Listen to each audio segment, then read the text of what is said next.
Hello, dear students of class 7th. I welcome you all once again in the part 7th. And we reached we have completed just the B part and it's question number first. Now, let's do the question number second, and it goes like this. Don't be silly, hissed Rama.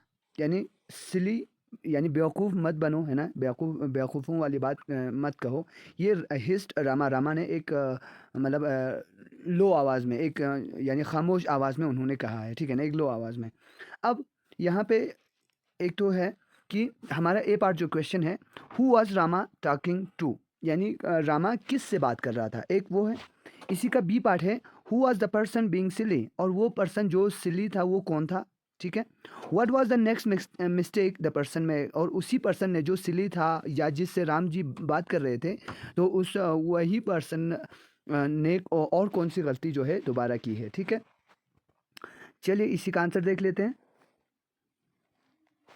Ram was talking to Hanuman, Ram ji किससे बात कर रहे थे, पहला A part का question था, that is talking to Hanuman, Hanuman ji से बात कर रहे थे, ठीक है, जो हनुमान जी का रोल कर रही थी, जो बच्चे उनसे बात कर रहे थे। नेक्स्ट, अच्छा, the person performing the role of Hanuman but she forgotten to pin her tail, यानी राम जी ने डोंट बी सिली का जो वर्ड कहा है, जो जिससे कहा है, वो हनुमान जो व्यक्ति या जो बच्ची जो है हनुमान जी का रोल कर रहे थे, और वो क्या फॉरगेट कर चुकी थी, वो अपने टेल को लगाना फॉरगेट कर चुकी थी, क्योंकि हनुमान जी का टेल होता है, तो उसके हिसाब से, ठीक है। अच्छा, नेक्स्ट मिस्टेक जो है उस व्यक्ति ने क्या किया, तो the next mistake was that, यहाँ पे फिर से थोड़ा सा, हाँ, ये एज शी शाउटेड है ना, मतलब उसने क्या ज़ोरों से चिल्लाया उन्होंने, ठीक है, कैसा जंप जंप करके एक ज़ोरों से आवाज़ उन्होंने लगाई, which was actually to do jump here and there, actual में उन खुद को जंप करना था, टीचर कह रही थी है ना, विंग साइड से कि आप जंप कीजिए, जंप जंप कह रही थी, तो वो खुद वहाँ से रिपीट करने लगी, उन्होंने सोचा कि टीचर को प्रॉम्प्ट करना है, तो उस हिसाब से वो फिर वहाँ से जंप करने लगी, सॉरी जंप जंप कहकर चिल्लाने लगी। तो ये वाला सेक्शन भी हो गया। Now let us go to the third question.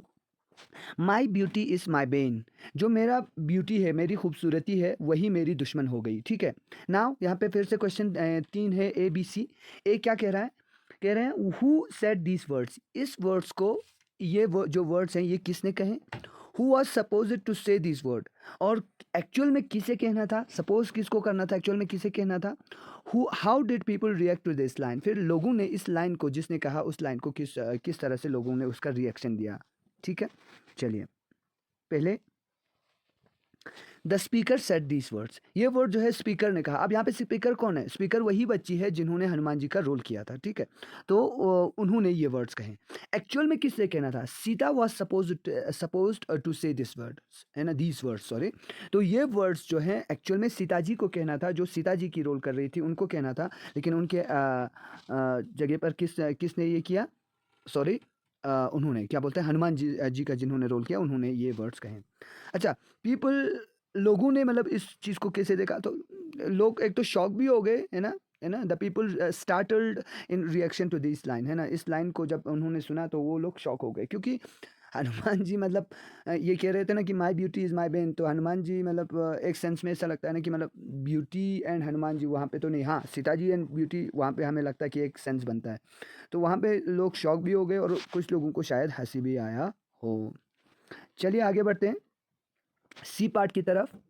तो सी पार्ट में हम देखते हैं क्या कह रहा है यहाँ पे। सी पार्ट कह रहा है answer this questions in detail. अब इनको डिटेल में आंसर करना है, जो भी यहाँ पे है नंबर 1 2 3 जो है उनको हमने कैसे करना है, डिटेल में इनका जवाब देना है। क्या है पहला, did the speaker experience stage fright, which lines in the text tell you that, यानी क्या स्टेज का जो फ्राइटनिंग था, स्टेज पे जाकर जो एक डर रहता है, क्या स्पीकर ने वो एक्सपीरियंस किया, क्या उस बच्ची ने वो एक्सपीरियंस किया, आपको आपके इस चैप्टर में से कौन सा लाइन ये चीज़ बता देता है। तो ठीक है, हम इसी का आंसर पहले देख लेते हैं।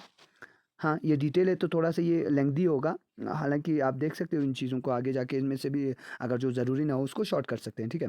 Yes, at the beginning of the third scene, यानी तीसरे सीन में हमने देखा कि हाँ वहाँ पे एक जो है क्या है कि बच्ची जो है वो स्टेज फ्राइट हो रही है, वो वहाँ पे डर रही है। द लाइन्स वेर, कौन से लाइन्स थे?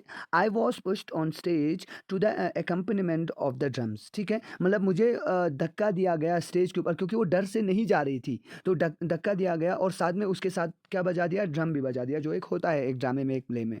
आई almost fell on my face, मैं मुंह के बल गिरने लगी। For some time I could not see thing, तो मैं थोड़ी देर के लिए तो मुझे कुछ भी नज़र नहीं आ रहा था। The drums were echoing in my ears and my hands and feet were cold and numb, ठीक है, और जो ड्रम की आवाज़ें थी वो मेरे कान में गूंज रहे थे, और साथ ही साथ मेरे हाथ, मेरे जो पाँव हैं वो कोल्ड, बिल्कुल ठंड और नम यानी सुन्न पड़ गए थे।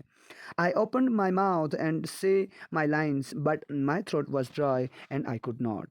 हाँ, तो जब मैंने अपना मुंह खोला और जो मेरे लाइन्स थे, जो मेरे डायलॉग्स थे, जब मैंने उनको बोलना चाहा, तो मेरा मेरा तो पूरा थ्रॉट ही पूरा क्या हुआ था, बिल्कुल ड्राई हो चुका था, सूख गया था मेरा गला। And I could not remember them, और मैं अपने उन लाइन्स को कभी रिमेंबर भी नहीं कर पाई, ठीक है। तो मेरे ख्याल से डिटेल जो सी पार्ट है उसके हम यहाँ तक हम स्टॉप कर लेते हैं। तो I think this will be good enough in this part. हमने कम से कम ये वाला क्वेश्चन यहाँ तक कर लिया, and we will continue from the second question in the next part. Till then good bye, खुदा हाफिज़, शब्बा खैर, एंड टेक केयर